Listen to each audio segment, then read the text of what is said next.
Ow! Greetings, YouTube. This is Dad Crash, better known as Brandon. Okay. Suddenly, recently, I've been getting a lot of notifications of responses on my commentary on the Inheritance series by Christopher Paolini. Interestingly enough, that video is my most popular one to date. It has well over 4,000 views and over 100 responses in the response section. Some of them by me, but mostly others from other people who've read it and either liked it or disliked it. Now, when I first did that review, I was just wanting to start off a series of videos that talked about books series or certain books that I liked. That's all. And I thought that Eragon would be the Inheritance series, it would be a strong start. And well, it seems to have been, seeing how none of my other book review videos have really gotten anywhere near the level of popularity that my review of the Inheritance series did. I guess simply because it's a very well-known fantasy series, and it's very, very popular. And I guess I kind of underestimated its popularity. I'd never heard of anyone around where I live who was a really big fan of it. I've always had to tell other people about it because I loved it so much. Now, that being said, I just happen to like the stories, people.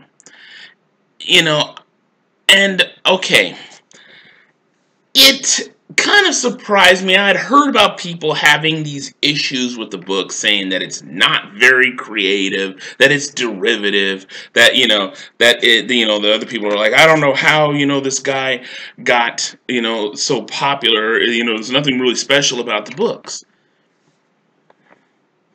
Now, the first thing I want to say about that is there's obviously something special about the books, or else they would not have gotten such a large following and a sustained following throughout the series run. First and foremost, Christopher Paolini wrote this when he was, what was it? What did I say? 16 years old? Can't remember his age, but he was fairly young for a first-time writer.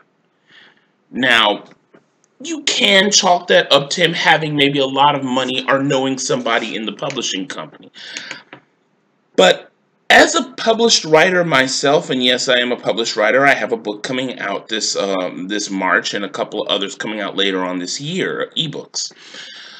I can tell you that as a published writer, it's very difficult to get your foot in the door.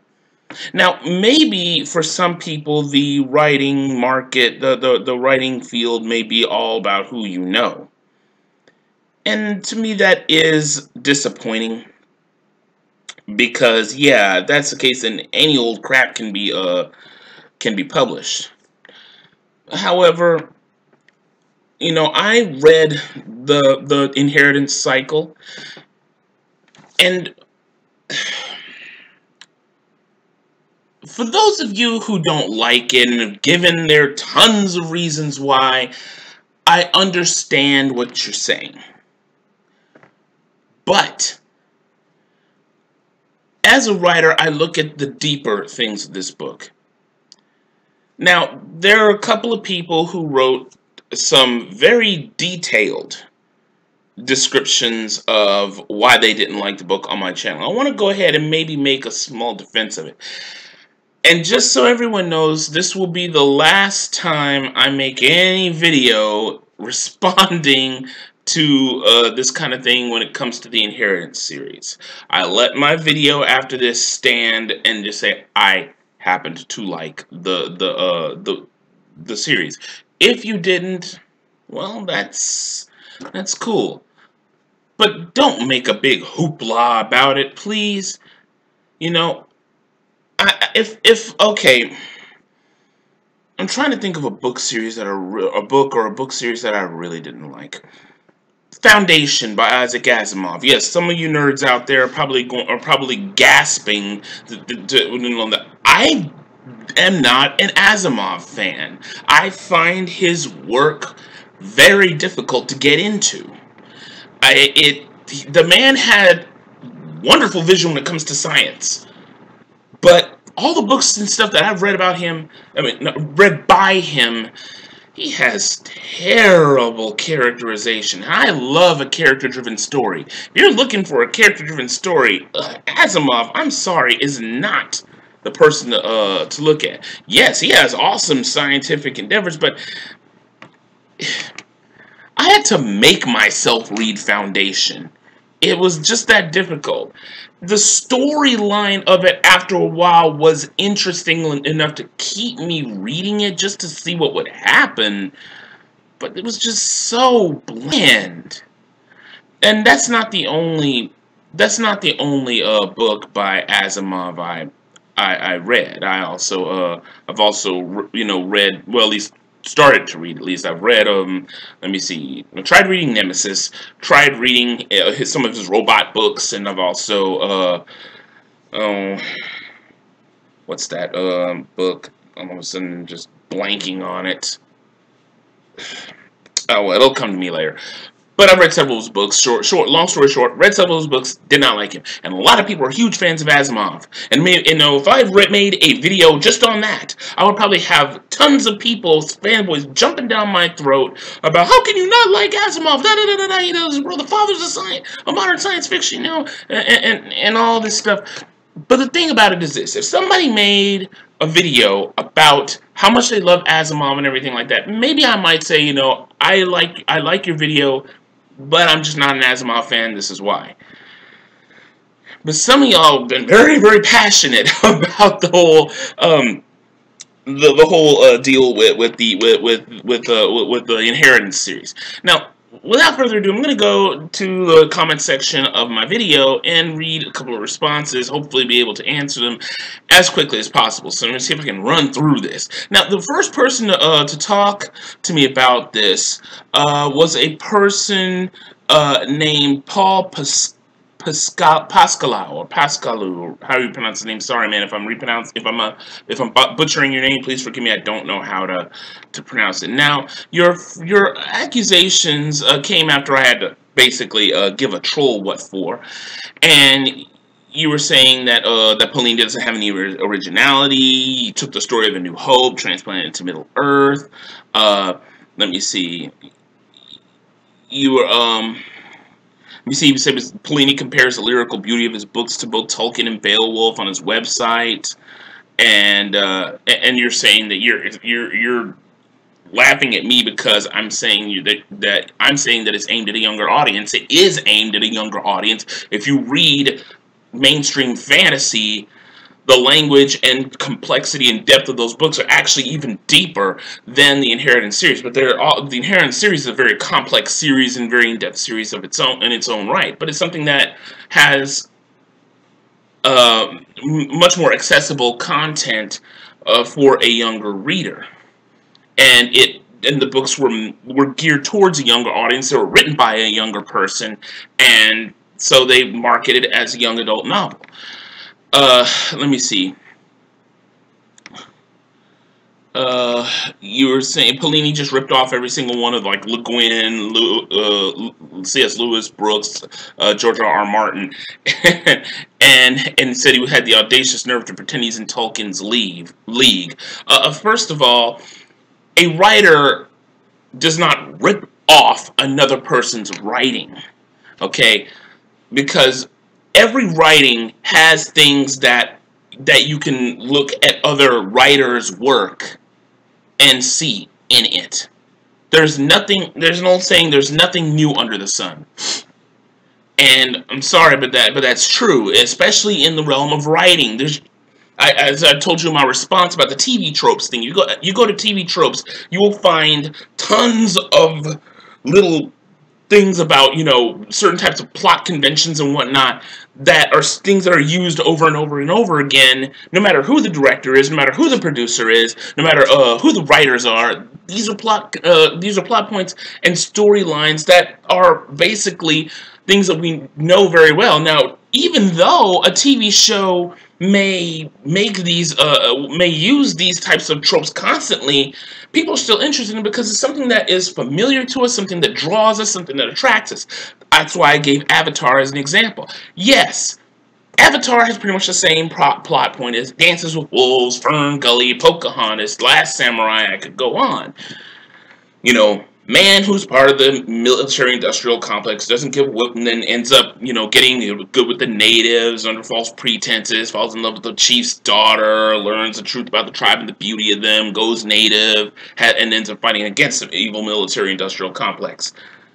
There are tons of other stories that tell that same tale. But it doesn't make another story derivative. It's just they're telling that kind of a story using a different, what is called milieu, a setting, a feel. Avatar did it differently by making it take place on an alien world, and it was the technology, and the acting was actually pretty good. The characters, though simplistic though they were very well played and all that. I'm not about to go into Avatar, but what I'm saying is that that's what made the story, that's what drew the story, and because of the familiarity of the story. Yeah, some people had the attitude, I've seen this before. I liked it better when it was called Fern Gully, or I liked it better when it was called The Last Samurai. Hell, Firefly. You had some anime fans, of which I am one, look at Firefly and say, I like this better when it was called Outlaw Star.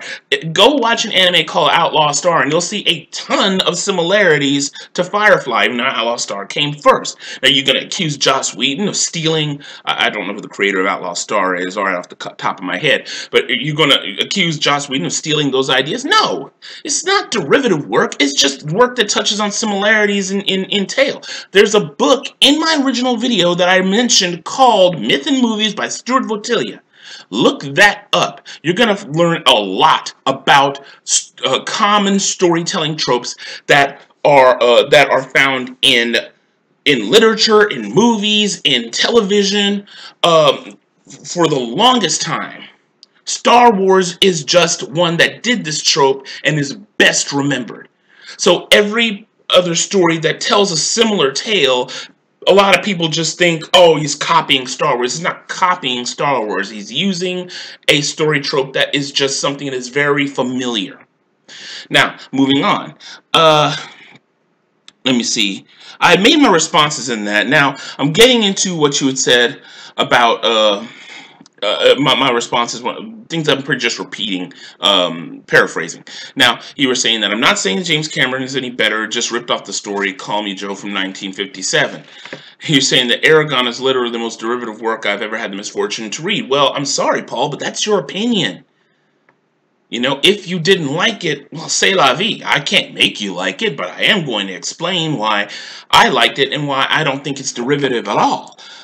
I think that it does stand on its own 2 feet because it has enough of its own uniqueness to it, to where though it tells a story that is familiar, it's pretty much a story of its own right.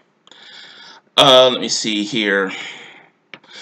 You say now you're starting to go into the minutiae of the story about Gilead bearing a resemblance to Gil-galad, but is most likely taken from the Bible, where Gilead is a mountain referenced several times. He probably got the name from the Bible, but nothing else is that familiar. Is familiarized with Gilead. The only thing I remember about Gilead is, of course, the balm of Gilead, which is supposedly like a particular type of medicine. But I don't want to go into that. And this year, oh, how about Vanelore, another dragon? Compare that to Vanelore from Tolkien's universe. Well, I didn't dig deeply enough into Tolkien's universe to get all the names of all these dragons. So he took a name of a dragon from Tolkien's universe. So, I mean, I think that, you know, you have to remember that he was very young when he wrote that first book, so he's going to pull from things that he's familiar with. Heck, I'm working on a story right now that I dragged names in from things that I saw and read also. But that doesn't make my work unoriginal. I can make up names. I have another story I wrote that I made up a ton of names for. Writers get inspired from all kinds of things. You know, yes, a writer can be completely. Some writers believe in being completely original and distancing themselves from pretty much everything. But in the end of the day, they really can't, because every story that's been told has been told before just another way. Yeah, you can change the names. Yes, you can be original with your names. I have many stories about how I came up with names, but in the end of the day, that was what Paolini wanted to do. I don't have a problem with it. You do, I don't. Let me see here. Can't swap two letters and pass it off as your own. Yes, you can, actually. So he changed a few things, tweaked a few names that might have been from other familiar works. You know, some people would pass it off being derivative. Like I said, that's his choice. Alright, every good fantasy has magic in it. LOL. Christopher was maybe aiming for a younger audience, but this book interests people of all ages. Everyone. Oh, please excuse me. I'm reading somebody else's response. Never mind. So anyway, I think that was it. Well, the thing about it, Paul, like I said, in short, you didn't like it, that's fine, but your explanations of this are not really showing how it is derivative.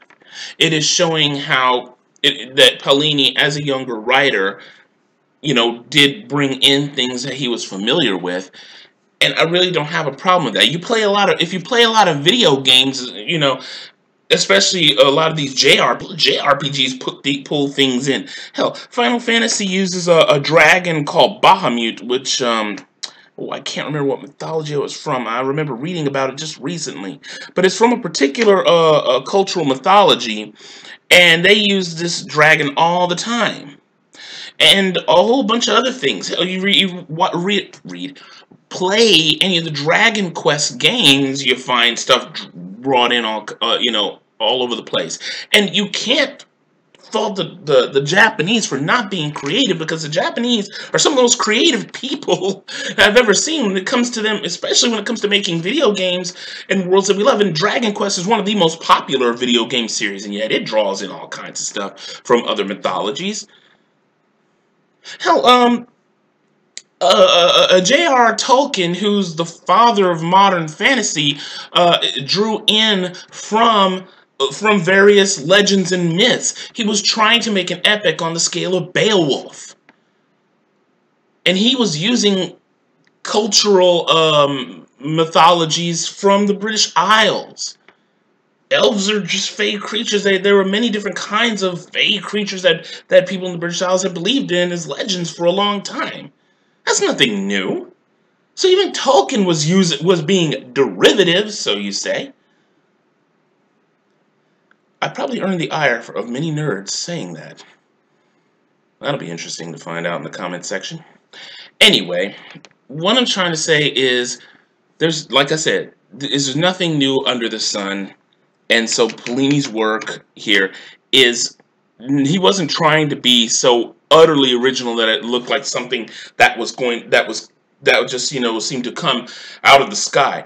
It was going to be something that had familiar things in it, and that actually is a help to the reader, because they can ground themselves in things that they know. Then it can make the story more interesting. And I have to admit that the first book didn't really capture me at first. It took a few chapters for me to really get into it. But after the dragon was found, and Eragon started learning about the history of the dragon riders and such, I started really liking this book, because I could see the level of world building. And like I said, when it hit the second book, excuse me, oh my god, Eldest. I'd actually look at my books. When he hit Eldest, and he really started giving everyone a taste of all the history and peoples of Alagaësia, then that really, really drew me in. So I like world building, and Paolini did a great job with world building. And I think this is going to lead me into this next person who's making these responses. So I have to kind of go back up here, and this guy, oh Lord, this guy put in a lot of response. I'm gonna try to be as to the point about it as I can. I guess I have to read this from the bottom up. I hate how responses on the comment section of YouTube work. Okay, he said, my problem with Paulini's questionable nature of his derivations is that he does nothing new to justify the retelling of the same story being told again. Like I said, you don't necessarily have to make it so utterly original that it seems to bear little to no resemblance to the original source material, you know. And I really, well, actually, oh, and by the way, I forgot to say, this guy, he calls himself XOKX. So XOKX, I'm sorry, but I have to disagree with that, but we'll get into that in a little bit. Not to mention his magic system is taken exactly from the Earthsea series with a bit of David Eddings' Belgraved. The Razak are Nazgul clones. No, they are not. The Razak are nothing like the Nazgul. The Nazgul couldn't be killed. They were undead creatures. The Razak are most certainly living. And his concept of the Razak was incredible to me, because basically he put it at that the Razak were alpha predators over humans. And that these creatures actually chased the first humans as they came to Alagasia. So, when I first read about them, and then when he brought in the Leatherblocka, which was like the adult form of them, I imagined them as like giant insectoid things. To me, they were nothing like the Nazgul at all. The Nazgul were pretty much just hooded figures with no bodies, just like empty suits of armor that were like kept up by ghost creatures. Nothing like that at all. They weren't cults that worshipped the Nazgul. There were cults that worshipped the Razak by sacrificing their body parts. I thought that was pretty interesting to see, and and like I said, I think that a person who thinks that the Nazgul, now you got me saying that the Razak aren't original, are really jaded creatures. So no, I'm sorry, the Razak are nothing like the Nazgul, and they are very original. The characters show real complexity throughout the series. Oh, wow. I think that's the fastest facepalm I ever got. Because if you honestly think that none of the characters show any complexity, oh my god. The herbalist? The werecat, the child that Eragon accidentally cursed? Naswada? You're telling me they're not complex characters? Hell, even Galbatorix, who you don't even see till the end of the final book, ends up being much more complex a character than I could have ever imagined. Roran most certainly was very complex. The guy who I'm sorry, I'm just blanking on the names here, but the guy who got blinded by the Razak and Eragon sentenced to live with the elves was a complex character. That's one thing that Paulini did incredibly well in this book. And now, XOKX, I'm kind of wondering if I should even continue reading what you wrote here. Because to say these things requires somebody being really jaded. Examples: Eragon no sooner decides that the sanctity of all life is important, the Ant chapter, but then suddenly snaps a surrendered soldier's neck for no good reason. We see no transition between these 2 points indicate Eragon's mind has grown, nor does the situation warrant the need for such needless violence. Actually, that shows how Eragon is a complicated character, because I don't remember the exact circumstances of it. I have to go back and read it. But it might have just been a part where maybe there was a part where Paulini might have had Eragon do something that was unlike his character. Some writers have done that, and it's an unfortunate thing because that does kind of sour a person on the story. So so I have to take back what I just said. I don't know. But I'm thinking there's much more to this than what you're saying. Now, you're saying, I'm not really sure what is creative about the cultures in the book. The Urgals are Klingon, Viking, orcs. How stunningly brilliant. Sarcasm, huh? Um, the Urgals are not Klingon, Viking, orcs. Yeah, they did remind me of orcs, except that orcs in most fantasy, and not all of it, because I have read stories where orcs actually are more complicated creatures, tend to be just brutish and downright evil. The Urgals were not. The Urgals were a harsh people and had a harsh culture because they lived in harsh regions. But they most certainly weren't like orcs. Dwarves obsessed with rocks, elves, tree hugging hippies. Yes, so he used a trope about, well, not so much a trope, but a common depiction of dwarves in a lot of fantasy. So what? That may not be the most original thing, but it wasn't in that the dwarves were not original. What happened is that I like the uniqueness of different cultures in the story. The dwarves, please excuse me, my nose is itching like crazy. The dwarves were not obsessed with rocks, though they did have a reverence for stone because that was the coin of their realm, basically. So you would have them have that kind of reverence for it. Very Tolkien-esque. That's the reason why I said I called the Inheritance series Tolkien Light.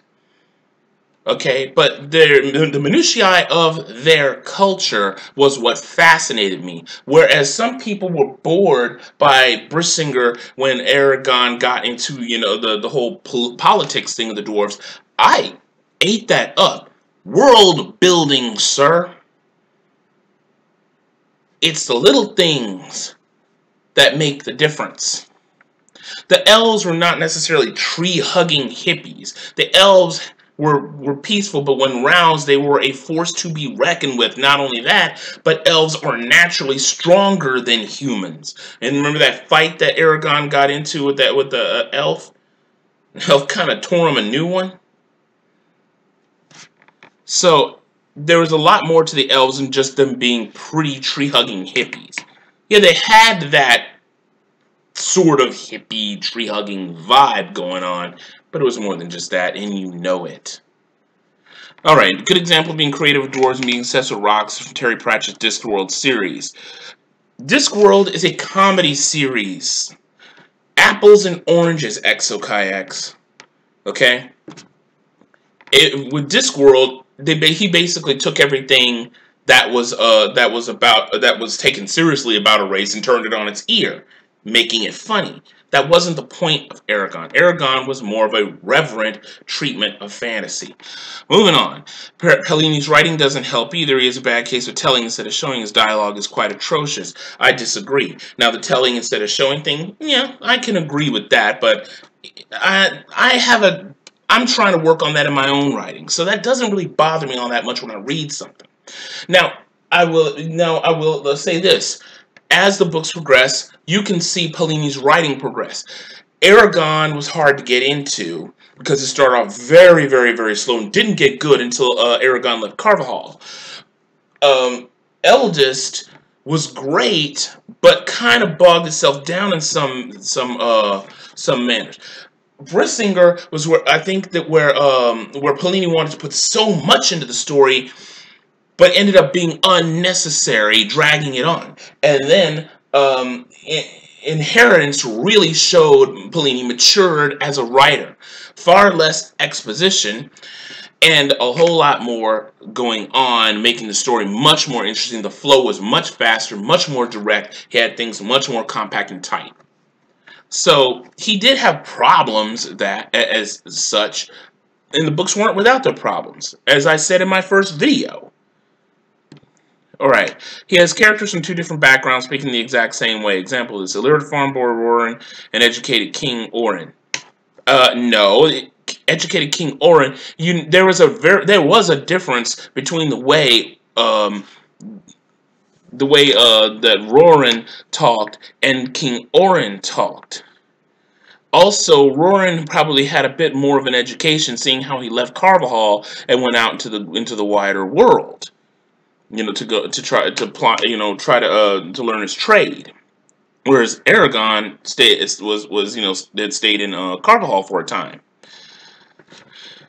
And the dwarves, remember, the dwarves associated themselves the most with humans because they were pretty much the race that taught humans most of what they knew. The humans found the elves hard to get along with. Okay, have no problem with anybody liking this series, defending it with worn-out arguments such as there's nothing new under the sun allows Polini's totally uncreative. That allows Polini being totally uncreative isn't good enough. No, I'm not saying that excuses him from it, but right now you're not giving very good arguments as to why he's uncreative. All right, you keep bringing up the magic system as a strength for this series, despite being a horrible ripoff, as mentioned below. First of all, I don't think it's a horrible ripoff. Secondly, there are about 1,000,001 different fantasy series, so you're going to bump against another magic system. You can only be so unique. Even my magic systems in one of my fantasy stories probably isn't terribly unique, but I have not read enough fantasy to really see how mine would measure up to another fantasy series.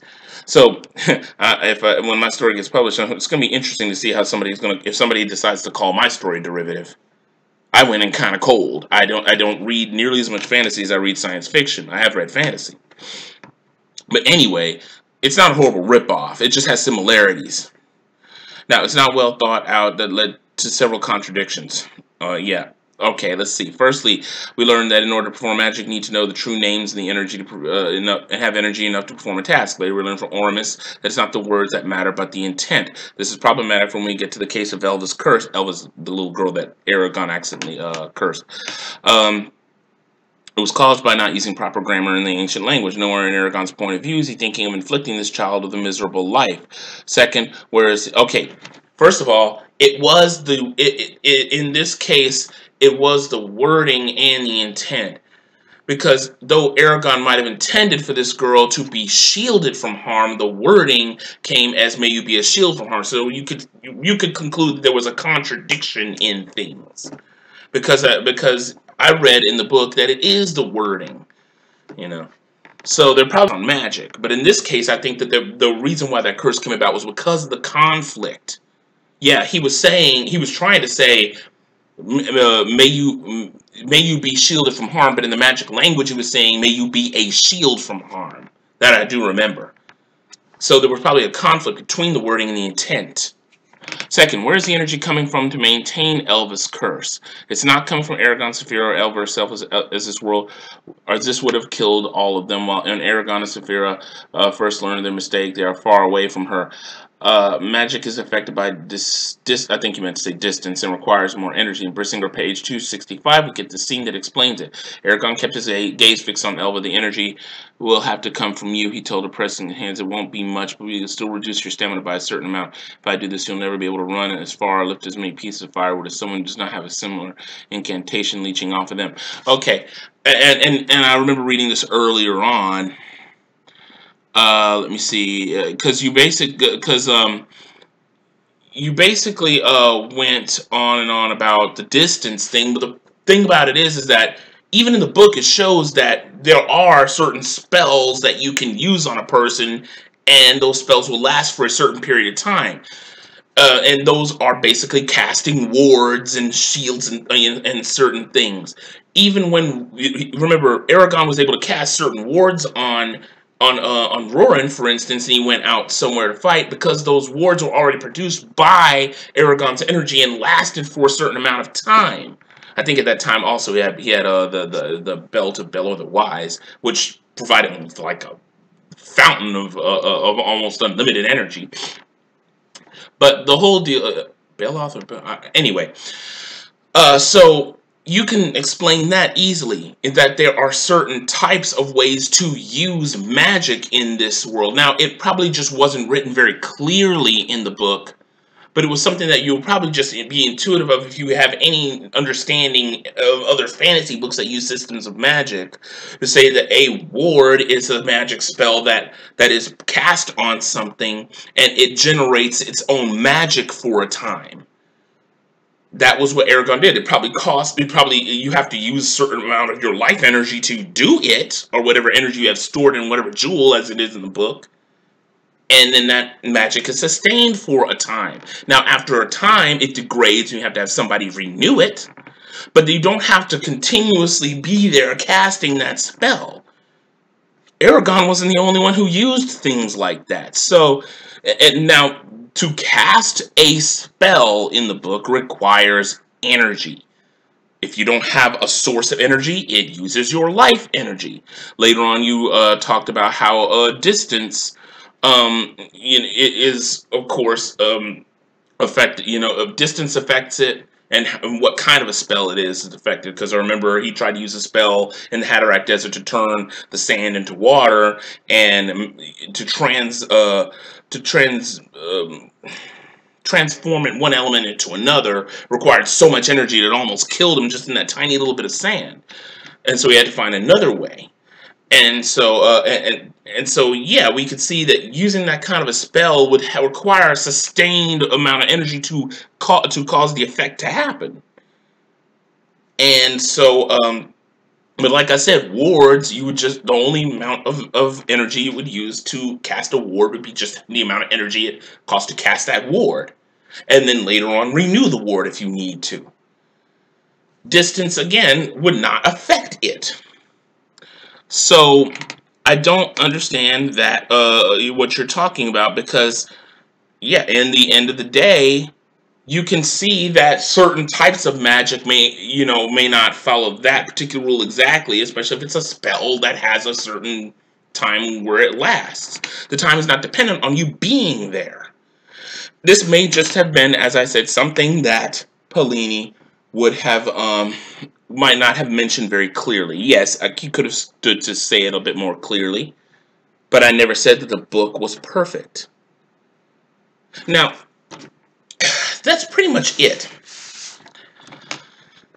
Once again, everyone, I understand the conflict between people who like the series and people who don't. If you think it's derivative, well, unfortunately, if you continue on with that kind of an attitude with other stories, you're going to find a lot of derivative works. I think that Eragon touches on a lot of things that are familiar, and I think that those of you who have made your reasonings, to me, seem just very, very jaded. And also, some of them just nitpick a bit too much. Like this person here, nitpicking on the magic system. Regardless, I think the magic system was quite interesting and unique. But for those who might be much more fantasy aficionados, they might see things that are much more similar than, to other stories than something that maybe, that I feel is unique. And that was exhausting. So that pretty much wraps up what I have to say about the Inheritance series and my responses to the various naysayers. As I've said before, you don't like it, that's fine. But it's some of the reasonings that I've seen can be really silly. And these, I think, just were not good reasonings. I can understand how you would think it's derivative. If that's the case, there's nothing I can do about that. But other things, I think, you're just really, really jaded. And also, you're nitpicking a bit too much. Me, I'm a very easy-to-please guy. I always have been. So, I'm going to be a lot more forgiving to a story. That's probably the reason why I liked the Twilight series. I never said I loved it. I just said I liked it. I thought, as I said in my video on that, it was an interesting take on the vampire subgenre. Some people, many people actually, did not like that and did not think that it was doing the subgenre any favors. I could go on that one, but I'm not. But I hope I've answered some of these objections all right. Well, And I think that does it for me. I will be doing some other book reviews at a later point. There's actually one series that I've been really wanting to talk about. And I think what I would like to do is redo the one I did on The Entire in the Rose, because I think I spaced out on that one. And I really would like people to read that. So expect more from me soon. By the way, if you all are all interested, my book, I have a book coming out this spring in March called From Slate to Crimson. It's going to be released by Whispers Press on an ebook format. I will have a link down in the doobly-doo. I also have a previous video where I read an excerpt from it. Then I have the actual cover. So if that interests you, please go on ahead down the video and check it out. I'll probably provide a link right here somewhere in an annotation.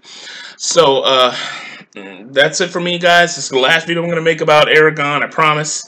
And so until next time, people, once again, Dad Crash, better known as Brandon, all of you out there, stay lucky and stay blessed. Take care.